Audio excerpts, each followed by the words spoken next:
Olá, sejam bem-vindos ao Nossas Raízes, um programa apresentado pelo Dupla Nacionalidade e Assessoria. Eu sou Thaís Miranda e, juntamente com Thaís Ventura, conversamos com pessoas que nos fazem viajar por séculos de história. Depois do último episódio com Tobias do Tradisamba, hoje trouxemos uma pessoa que fez a imigração inversa.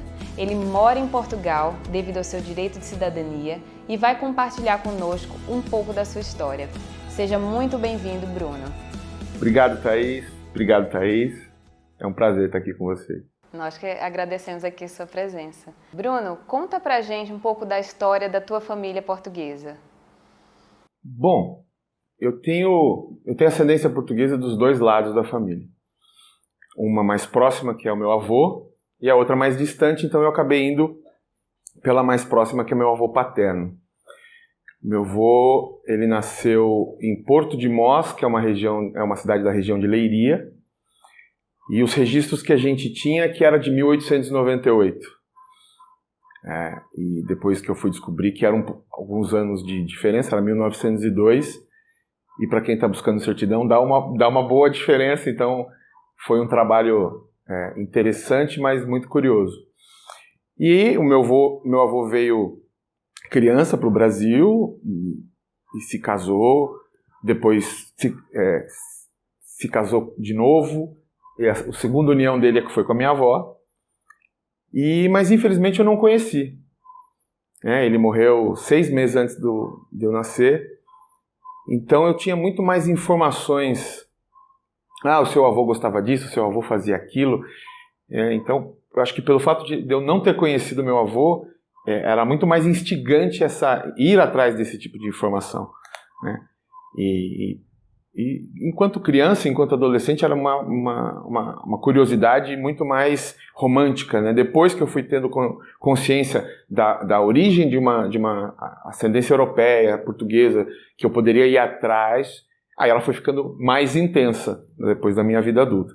Mas ela era cheia de histórias mal contadas no sentido de falta de informação, mas que era interessante, porque sempre tinha alguém que vinha e falava: o seu avô, meu avô teve um bar, né, depois aqui no Brasil, o sanduíche do bar do seu avô era maravilhoso, enfim, eu sempre tive ótimas informações a respeito da vida do meu avô, de tudo, e era muito assim, era muito prazeroso saber que as pessoas gostavam ou se lembravam do meu avô.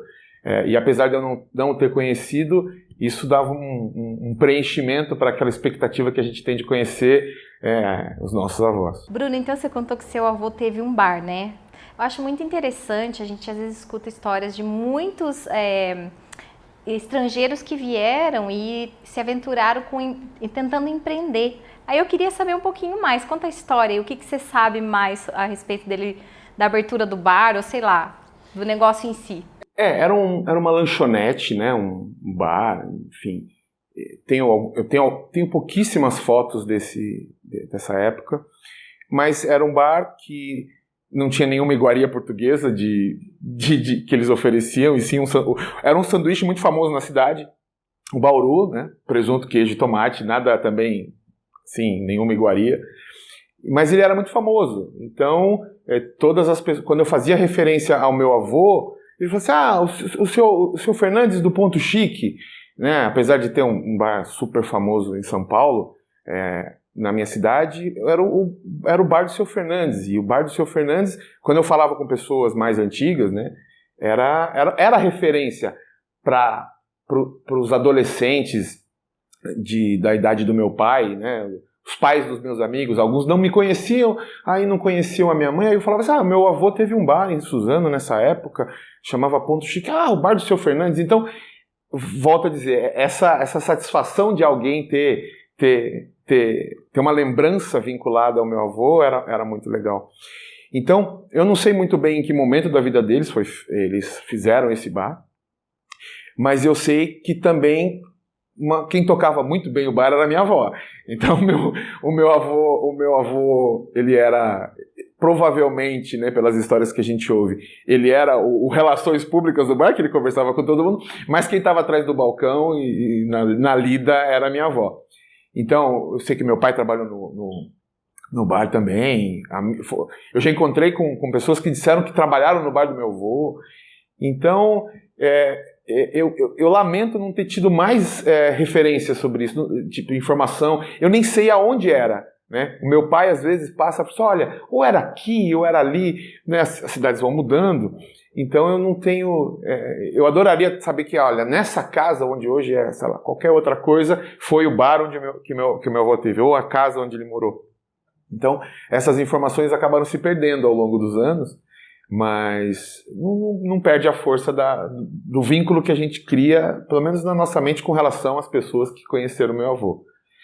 E eu acho que isso é muito forte essa cultura da imigração, né? Portugueses, espanhóis, italianos, que vieram para o Brasil nessa época, né? Todos eles acabaram empreendendo de alguma forma. Então, temos bairros inteiros, né, em São Paulo dedicados a uma cultura ou ao ramo de atividade que cresceram principalmente com essas pessoas que vieram para tentar a vida no Brasil. E isso realmente muito latente a essas pessoas que vieram fazer a sua nova vida e empreender, né? Dá um orgulhinho lá no fundo, assim, a história que eles começaram. Bruno, em questão cultural, o que você e a tua família carrega, assim, de memória, né, em relação ao teu avô, que deixou aí para vocês? Olha, como eu disse, eu não conheci meu avô, então as informações vêm de várias fontes. Ele era pai do meu pai, né, e a minha mãe dizia que os almoços de domingo eram muito frequentados, sempre tinha muita gente na casa do meu avô. E ele acordava cedo, por causa do bar, da lanchonete, e ele trabalhava muito. Então, assim, o dia que ele tinha para descansar era o domingo. Mas ele queria sempre estar junto com as pessoas. Então, ele ficava lá, ele almoçava com todo mundo na mesa, as pessoas continuavam na mesa conversando. E aí ele estava lá, minha avó trazia um travesseiro para ele que ele se debruçava em cima da mesa, e aí ele continuava conversando com as pessoas, até o ponto que as pessoas estavam conversando e ele estava dormindo na mesa, mas ele estava junto com elas, né? A minha mãe e o meu pai sempre contaram que não eram tantos eventos na casa dos meus avós. Eu acho que exatamente por causa da vida dura, né, de muito trabalho, até muita idade, mas nesses momentos as lembranças são sempre muito, muito boas, né? São cheias de recordação, de amor mesmo, sabe? De felicidade. E engraçado que eles sempre dão os mesmos exemplos. Então eu acho que realmente deve ter marcado esse tipo de almoço de domingo, por exemplo. A minha mãe conta também que a primeira vez que ela foi jantar na casa do meu avô, né, acho que não sei se meu pai foi apresentar, não sei. Meu avô fez um caldo verde. E caldo verde é um prato muito, muito famoso português. E o meu pai falou para minha mãe que ela ia adorar, mas que era bom por azeite. E ele encheu o prato da minha mãe de azeite. E a minha mãe olhou para aquele prato cheio de azeite e teve que comer, porque era a primeira vez que ela estava na casa do sogro e da sogra dela, e ela nunca mais conseguiu comer caldo verde por causa do azeite que ele pôs no prato dela. Depois, obviamente, né, separou o azeite do caldo verde, mas a lembrança dela é que ela comeu um prato de caldo verde. Um prato de azeite. Com um prato de azeite, porque ele falou, não, põe com azeite que é muito bom. Enfim, as lembranças todas que eu tenho na minha memória de ouvir as histórias são de comida, são de mesa, né? E uma memória afetiva desses momentos todos. Então, lembrando que eu bato muito nisso, que como eu não conheci o meu avô, toda vez que alguém me conta uma memória boa que teve com ele, é o único jeito de eu construir a minha, né? Então, todas as memórias que eu tenho com o meu avô, que eu não conheci, são lindas, porque foram construídas só com coisas boas das pessoas que o conheceram. E isso me satisfaz por completo. Mas veja só como que era importante para ele, né, estar presente, mesmo que ele estivesse dormindo. né, cochilando na mesa. Exatamente. Que riqueza, assim, que amor, que, né? Assim, de você pensar, porque assim, ele tinha um bar, então provavelmente ele tinha pouco tempo de estar naquele momento de família, né? Porque quem tem bar, quem trabalha com eventos, enfim, o final de semana é comprometido, o feriado é comprometido, enfim. E mesmo assim, ele fazia questão daquele momento que ele tinha, mesmo cansado, mesmo querendo dar aquele cochilinho, ele queria estar presente com a família dele, né? Eu consigo imaginar a cena, né? Porque ele era um senhor bonachão, gorduchinho, né? Deitado em cima do travesseiro na mesa, na cabeceira da mesa, né? É minimamente uma cena fofa, né? Você guardar com carinho, porque aquilo representa o que era a minha família, que eu não conheci, mas é a representação que eu tenho quando eu penso nisso. É uma cena muito bonita e me enche de alegria. Ô Bruno, em que momento então surgiu o interesse seu de correr atrás então da história do seu avô, de repente de uma documentação das origens, né, de onde ele veio exatamente, de Portugal? Conta como começou. A minha avó tinha uma caixinha de madeira que ela guardava algumas fotos mais antigas, né, deles. E eu acho que eu fui ter mais contato com essa caixa depois que a minha avó faleceu. Então, dentre centenas de fotos que a gente tinha, nessa caixinha ficavam as fotos deles, né, do bar, uma carteirinha, um documento ou outro. Então, quando eu era criança, eu tinha uma informação que o meu avô era da cidade do Porto. Mas o meu avô não era da cidade do Porto, meu avô era da cidade de Porto de Mós. O Porto é da região norte do país, Porto de Mós é da região de Leiria, que é no centro de Portugal. Então, essa caixinha sempre ficou depois comigo, curiosamente, porque ficou na casa da minha mãe. E eu sempre tinha acesso a essa caixinha.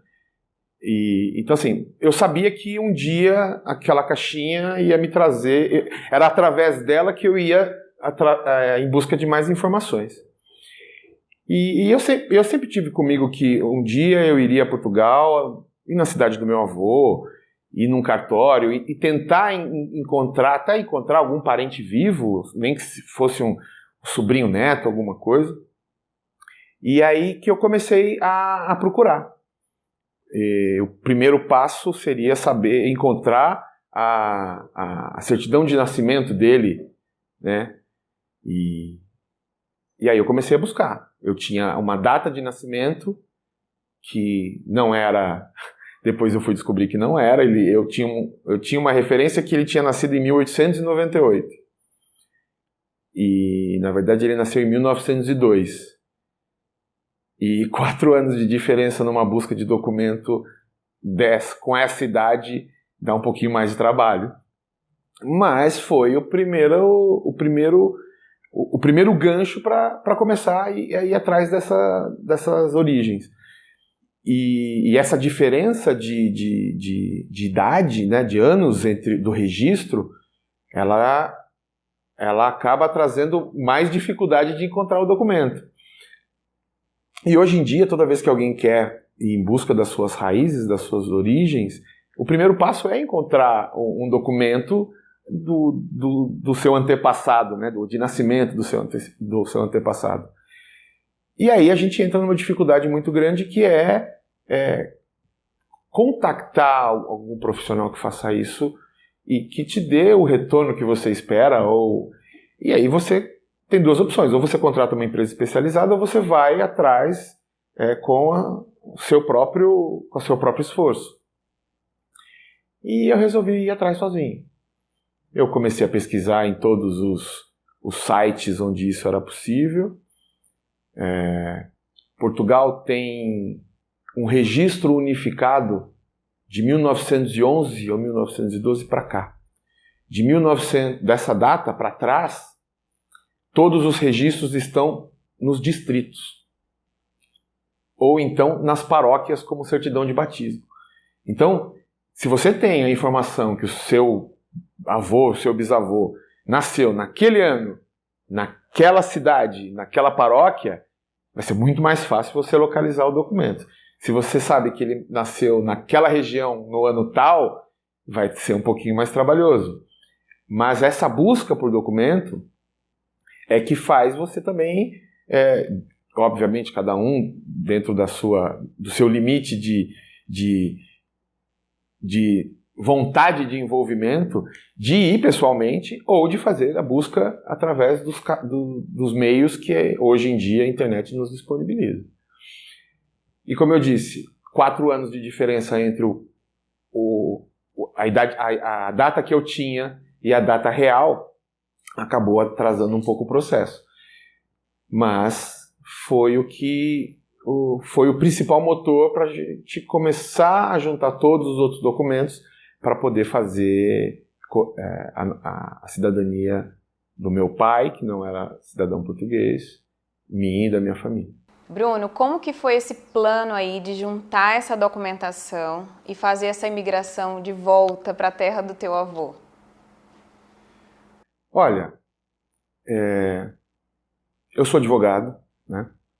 E eu sempre tive consciência de que a minha cidadania, a cidadania do meu pai, era uma questão de tempo, né? Eu já tinha analisado todos os documentos, então ir para Portugal como projeto de vida tinha como alicerce que este processo de cidadania era uma questão líquida e certa. Então, num determinado momento da minha vida, eu sentei com a minha esposa e falei, olha, eu acho que a gente já pode dar início àquele nosso plano de estudar e morar fora. E assim que a gente chegar em Portugal, a gente vai dar início ao processo de cidadania em razão do meu avô. Eu confesso que eu tive muita dificuldade em encontrar profissionais que me dessem o retorno como eu gostaria. Eu não tive os feedbacks que eu esperava de alguns profissionais que eu contactei. Então, tentar fazer isso enquanto eu estava no Brasil, eu descartei. Então, eu fui para fazer pessoalmente, porque eu não conseguia encontrar profissionais que dessem o retorno do jeito que eu estava esperando. Você contratar uma pessoa do outro lado do Oceano Atlântico para tratar de um assunto que é tão importante para você, e você ser tratado algumas vezes como um número de processo, não casa. Né? A maioria das pessoas que estão em busca dessa nacionalidade, elas têm vinculações afetivas com a origem dela. É um avô, é um pai. Então, assim, não é um processo simples, não é um processo comum, é um processo que envolve necessidades emocionais. E se você não tem um mínimo de respeito por isso, você pode ter o melhor profissional do mundo, mas uma hora vocês vão se desentender. Porque a forma como você quer que aquele processo seja tratado, às vezes não é a que ele trata. E eu decidi que eu ia fazer isso, não só pelo meu pai, por mim e pelo meu filho, mas por todo mundo que olhava para aquilo e falava assim, eu preciso de alguém que fale comigo do jeito que eu olho para esse processo. Isso é um sonho da minha vida. E não é todo mundo que faz isso. É claro que existem os profissionais que fazem isso, que estão atentos a esse tipo de necessidade. Mas eu não encontrei. E quando eu não encontrei, eu falei assim, eu vou fazer o meu e vou fazer disso aquilo que as outras pessoas, que como eu não conseguiram encontrar alguém que pudesse fazer, que eu pudesse ser uma referência para ela. E aí, de verdade, isso começou. Quando eu, de fato, trilhei os caminhos para um processo de cidadania em Portugal, eles foram se ficando cada vez mais sólidos para mim, que eu comecei a divulgar meu trabalho no Brasil, que eu estava fazendo esse tipo de trabalho. Como é viver e trabalhar em Portugal? Olha, é muito bom. É muito bom. Portugal tem a gente observa um senso de justiça muito forte. Não só a justiça processual, nada disso. Mas eu estou falando de justiça social, de justiça econômica, né? Eu costumo dar alguns exemplos e não tenho a pretensão de nenhuma análise econômica, mas o salário mínimo na mão do português compra muito mais do que o salário mínimo na mão do brasileiro. Então isso, por si só, traz um equilíbrio financeiro muito importante. Então você sente que Portugal não é um país para você ir ficar milionário, trabalhar e guardar dinheiro. É um país que você recebe de forma justa pelo seu trabalho, paga de forma justa aquilo que você gasta. Então, eu acho que isso é muito importante quando você faz uma análise sobre viver e trabalhar num país como Portugal. Né? Segurança, né, não se compara. Qualidade de vida, eu acho que todo mundo vai para Portugal em busca de qualidade de vida. E qualidade de vida é um guarda-chuva muito, muito amplo. Né? Dentro dele a gente tem segurança, a gente tem equilíbrio social, equilíbrio econômico, muitas coisas. Escolas públicas de qualidade, creches acessíveis, enfim. Isso tudo eu acho que tem um peso muito, muito grande em todos os altos e baixos da relação quando você vai em busca de um trabalho novo. Né? O português é um povo muito objetivo, muito direto. Né? E isso muitas vezes é confundido com grosseria. Né? Cansei de ouvir isso, mas o português é grosso. Não, o português não é grosso, o português é objetivo. Né? A gente vai falar não, a gente faz assim... Então, sabe, veja bem, poxa, não vou conseguir, né? O português fala assim, não vou. E tudo bem, né? Então, assim, essa objetividade, ela, por um lado, ela é ótima, porque os processos, as coisas do dia a dia acontecem de forma muito mais clara, muito mais transparente, mas para algumas pessoas isso pode parecer grosseiro. Mas olha, 99% das vezes não é. É uma objetividade que o brasileiro não está acostumado. Nós somos muito calorosos, nós somos muito... Né, a gente tem dificuldade de falar não, a gente fica o tempo todo, o que essa... Né, não é isso que eu quis dizer, veja bem... E lá não, lá é muito mais objetivo. Sim, não. E isso às vezes confunde a gente. E você estranhou algum choque cultural, assim, quando chegou lá? Alguma coisa que...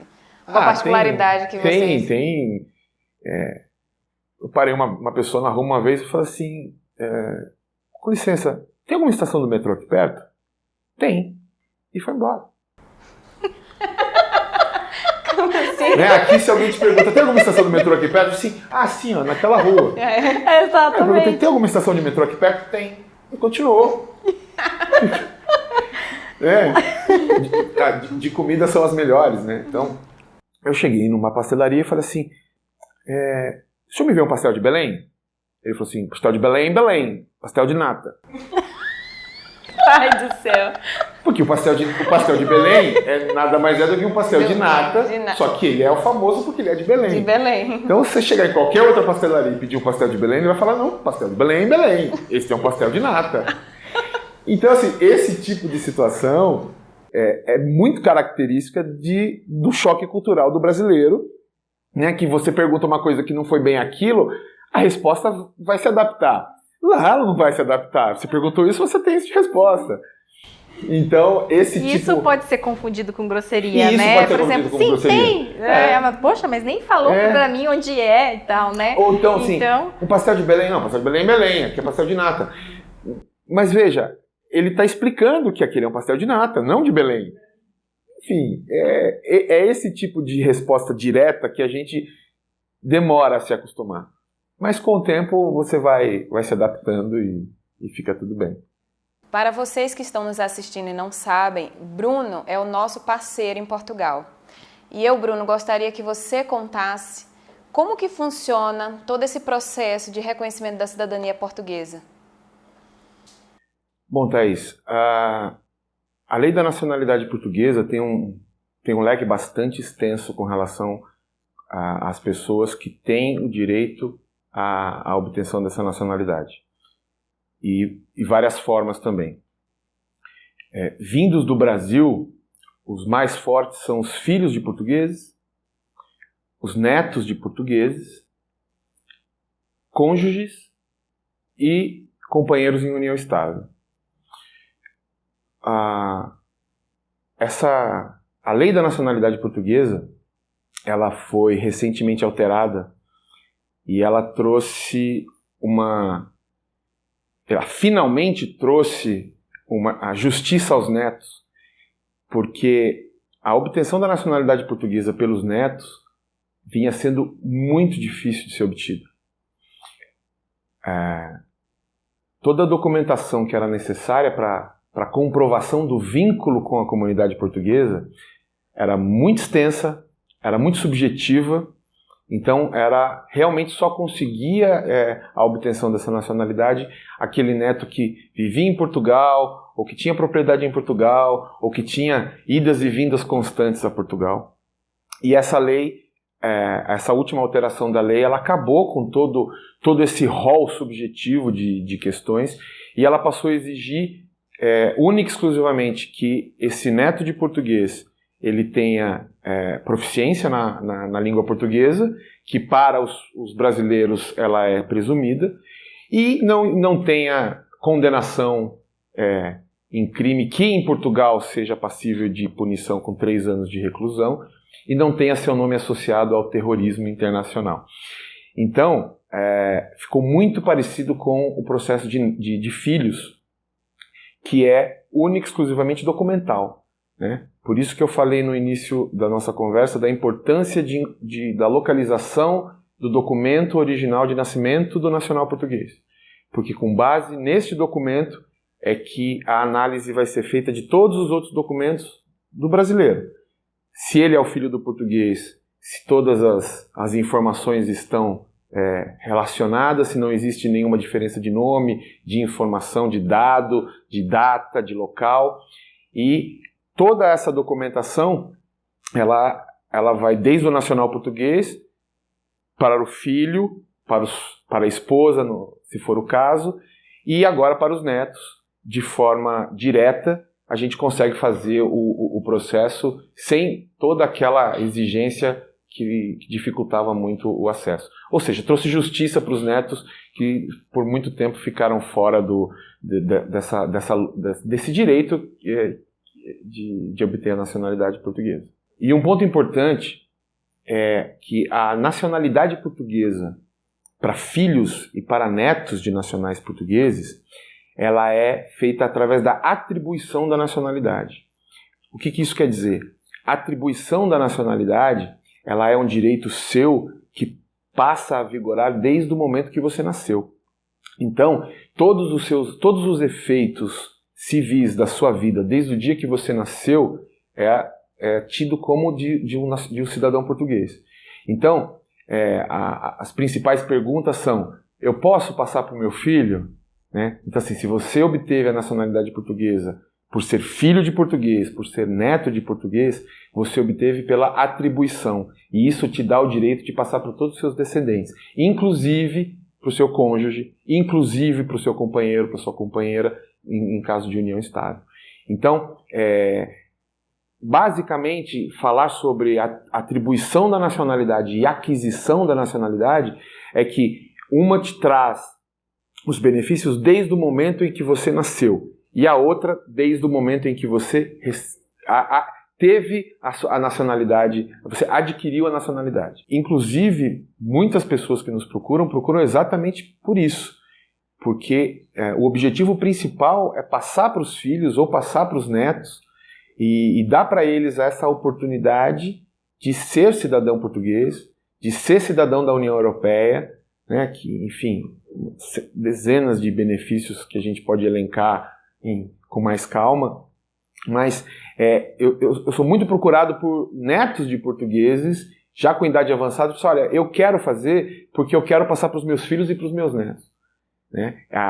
Hoje em dia, a oportunidade de estudar fora, a oportunidade de trabalhar fora, traz para um cidadão europeu, é muito mais simples, é um caminho muito menos penoso do que aquele que tem o sonho de viver fora, de ter novas experiências fora do país, e não vai depender de vistos ou autorizações de residência para isso.